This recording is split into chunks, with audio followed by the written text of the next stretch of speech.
보통 더 좋아하는 쪽이 억울해하는 편이에요. 나를 그만큼 안 좋아하는 거네 라면서 툴툴댑니다. 하지만 자기가 더 좋아하니까 포기할 순 없어요. 계속 만날 수밖에 없다는 거죠. 어떠한 관계든 어느 한쪽은 그 사람을 더 좋아하고 다른 한쪽은 상대방을 덜 좋아하는 이런 슬픈 일이 흔하게 일어나곤 하죠. 감정은 공평하지 않다는 거예요. 오늘은 이런 분들을 위해 그 사람이 날 더 좋아하게 만드는, 즉 감정을 역전시키는 3가지 방법을 알려드리겠습니다. 첫 번째가 관계의 형태를 바꾸는 거예요. 보통 이제 관계의 형태는 2가지로 분류를 할 수가 있어요. Heavy and light. 진지함에 치중하는가, 즐거움에 집중하는가. 보통 이 2가지 장르로 나뉘어요. 그래서 기존에 형성된 우리의 이런 형태를 바꾸는 것도 좋은 방법이 될 수 있어요. 원래 진지함에 치중한 만남이었다면 아예 그냥 이제 즐거움에 집중하기 시작하고, 너무 즐거움에 집중해서 만났다면 좀 더 많이 진중해져 보는 겁니다. 좀 노잼이어도요. 일단 서로 좋아하는 관계가 형성됐다는 건 관계의 형태를 떠나서 서로가 보여준 모습이 끌려서인 건 확실하거든요. 갑자기 사람이 변하면 죽는다는 말도 있고, 갑자기 관계의 형태가 바뀌면 관계가 깨져버릴 거라고 생각해서 이거를 차마 시도를 못하는 경우가 많은데, 사실 관계의 형태가 바뀌었다고 갑자기 헤어질 위기가 찾아오진 않아요. 만약에 그렇게 헤어지게 된다면 아마 이제 막 서로를 알아가는 관계 초기에 무리하게 갑자기 관계 형태를 바꿨을 가능성이 높죠. 그게 아니면 상관없다는 뜻입니다. 어느 정도 정도 쌓이고 서로에 대해 어느 정도 안다고 생각할 때쯤부터는 좀 진지했다 가벼워지고, 가벼웠다 진지해진다고 해서 그렇게까지 우리가 완전히 막 틀어져 버리거나 내가 딴 사람처럼 느껴진다거나 이렇게 되진 않아요. 오히려 신선하죠. 의외로 이런 모습도 있었네? 내가 생각했던 모습이 다가 아니었구나 하면서 나에 대한 감정이 커질 가능성이 높습니다. 마치 처음 서로에게 끌렸던 초창기 시절처럼. 사귀는 사이에만 적용되는 이야기일까요? 라고 말씀하시는데, 썸을 타는 초창기 혹은 사귀고 난 다음에도 초창기는 항상 되게 감정이 유동적이에요. 둘 다 엄청 좋을 수도 있지만 조금 이 사람이 더 좋았다가 이 사람이 더 좋아했다가 이렇게 왔다 갔다 하는데, 계속 만나다 보면 점점 이렇게 이 형태가 굳어져 버리고 이거를 바꾸기가 되게 쉽지 않다는 거죠. 그래서 이 형태를 깨트리라는 겁니다. 새로운 태도를 임하게 되니까 관계에 설렘을 불어넣을 수도 있을 것 같아요. 맞습니다. 그리고 이제 2번째 방법은 사실적시 가스라이팅입니다. 그 사람이 나를 덜 좋아한다? 그거는 객관적인 부분이 어떻든 간에 그 사람이 생각하기에 지가 나보다 더 가치가 높다고 생각해서일 수도 있겠죠. 생각보다 이거는 흔한 경우기도 하고요. 가치가 낮은 사람이 가치가 높은 사람을 더 아쉬워하면서 만나려고 하는 관계의 형태. 이거는 아까와 다르게 초창기 관계에도 다 포함이 되는 거예요. 근데 솔직히 생각해보세요. 사람은 다 장단점을 가지고 있고, 아무리 잘났어도 실수하고 못난 점 있고 똥오줌 다 싸잖아. 계속 만나다 보면 그 사람이 내가 생각하는 것만큼 이데아적인 사람, 이상적인 사람이 아니었다는 것도 알게 될 테고, 그러면 여전히 내가 그 사람이 아쉽다 하더라도 그 사람의 부족한 모습, 특히 고쳤으면 하는 모습이 보였을 때 사실에 기반한 팩폭을 해줘야 합니다. 나쁘게 얘기하면 네 분수를 알게 해주는 거고, 좋게 얘기하면 스스로의 부족함을 돌아보게끔 해주는 거죠. 솔직히 가스라이팅 하는 거 맞아요. 하지만 결국 팩트에 기반해서 말하는 거잖아요. 그 사람도 나를 덜 좋아한다 뿐이지 나를 좋아하는 마음이 있는 건 확실한 거니까 내 말을 진지하게 들을 수밖에 없어요. 그렇게 반성하든 단점이 고쳐지든 열등감이 발현되든 하면서 그 부분을 정확하게 인지하고 얘기해준 나한테 자기의 가치가 떨어졌다는 느낌을 무조건 받게 될 수밖에 없습니다. 그러면 상대적으로 가치가 떨어진 만큼 내 가치는 살짝 올라갈 수 있게 되는 거죠. 그때 아이러니하게도 그 사람은 나에 대한 마음이 더 커져요. 모든 감정은 상대적이니까요.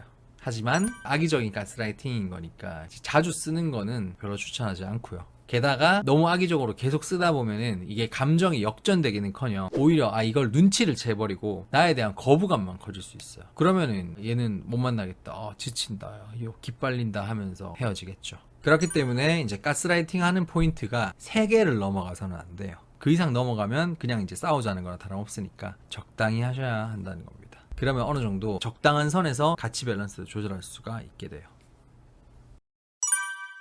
3번째는 확대 해석입니다. 서로 좋아하는 마음이 조금이라도 있다면 특별하게 여길 만한 포인트가 반드시 있기 마련입니다. 거기에 의미부여를 잔뜩 해서 우리의 관계가 얼마나 특별한지 확대해서 이야기를 하는 거예요. 그걸 반복해서 상대가 거기에 동화되면 자기도 모르게 그런가 싶게끔 만드는 거죠. 어떤 걸 확대 해석할 수 있냐면 우리의 공통점이에요.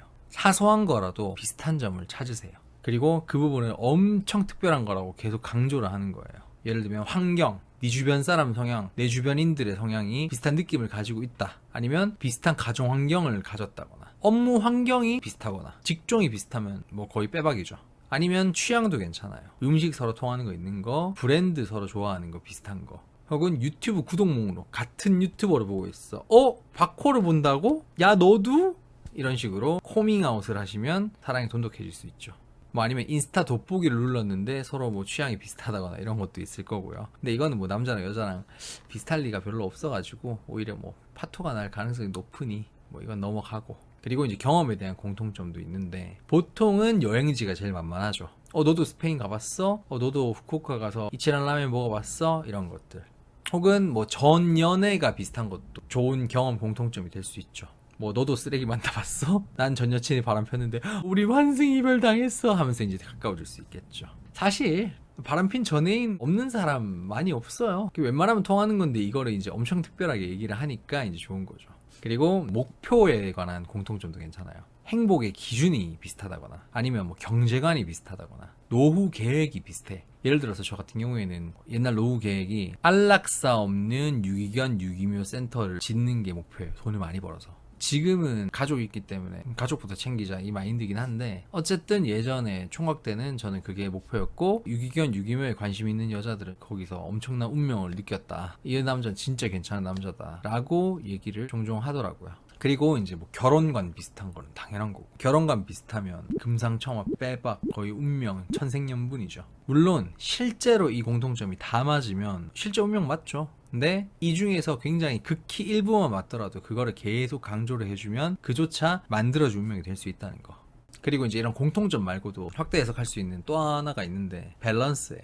세상에는 되게 여러 가지 밸런스가 있죠. 맞고 안 맞고 뭐 똑같고 다르고 비슷하고 똑같으면 우리가 잘 통해서 좋다라고 얘기를 하면 돼요. 그리고 정반대면 서로가 보완이 돼서 좋다고 어필을 할 수가 있어요. 대표적으로 MBTI 궁합이 있죠. 이제 이게 거의 뭐 코에 걸면 코걸이, 귀에 걸면 귀걸이죠. 내가 지금 ENTP예요, 제가. 근데 상대방이 ENTP야. 그러면 같은 ENTP끼리 뭉치자. 이렇게 할 수도 있고 난 ENTP인데 상대방은 ISFJ야. 그러면 우리 완전히 정반대니까 서로 보완돼서 너무 좋겠다. 그리고 요즘에 또 T냐 F냐 이런 것도 있죠. 이성 vs 감성. 나는 이성적인데 감성적이야. 그러면 서로가 보완해서 좋네. 근데 나는 이성적인데 너도 이성적이야? 우리는 서로 감정에 휘둘리지 않는 사이라서 너무 좋아. 아니면 감성 대 감성이면 더 좋은 거고. 그리고 집돌이 대 박순이, 집순이 대 박돌이. 그러면은 내가 밖에서 놀 때는 네가 책임지고 집에서 편안하게 이제 안락하게 있을 때는 네가 좀 더 주도하고 네가 좀 더 준비를 해줘 라고 할 수 있겠죠. 같은 박돌이 같은 집순이면 더 문제가 없는 거고. 그리고 또 이런 확대 해석을 할 수 있는 게 또 있는데 바로 상황이에요. 우연히 일어난 일을 소위 아다리가 맞았다고 하죠. 이런 일을 운명인 양 얘기해 주는 겁니다. 알고 보니 서로가 아는 사람이 몇 명이 겹쳤어. 그럴 수도 있잖아. 세상이 얼마나 좁은데. 그러면 와 우린 결국에는 만날 수밖에 없었네 라고 할 수 있고, 아니면 살고 있는 동네가 아니라 살았던 동네가 겹치는 거야. 그러면 뭐가 좋냐면 시기가 안 맞아도 어쨌든 공감대가 형성이 되고 공통점을 찾을 수 있고 운명처럼 얘기할 수가 있어요. 뭐 아니면 썸 탈 때 만약에 내가 한창 바쁠 때 너를 소개받았다면 애초에 소개도 또 안 받았을 거고 소개를 받았다 하더라도 흐지부지 끝났을 것 같다라고 얘기를 하는 것 자체도 어떻게 보면 이제 약간 운명 같은 느낌이 드는 거죠. 운명론 주작. 네, 맞습니다. 제가 생각할 때 운명은 이런 거예요. 끼워 맞추면 얼마든지 운명으로 끼워 맞출 수 있어요. 확대 해석을 통해서 이제 운명론을 만들면 상대방은 나를 점점 특별하게 생각할 수밖에 없습니다.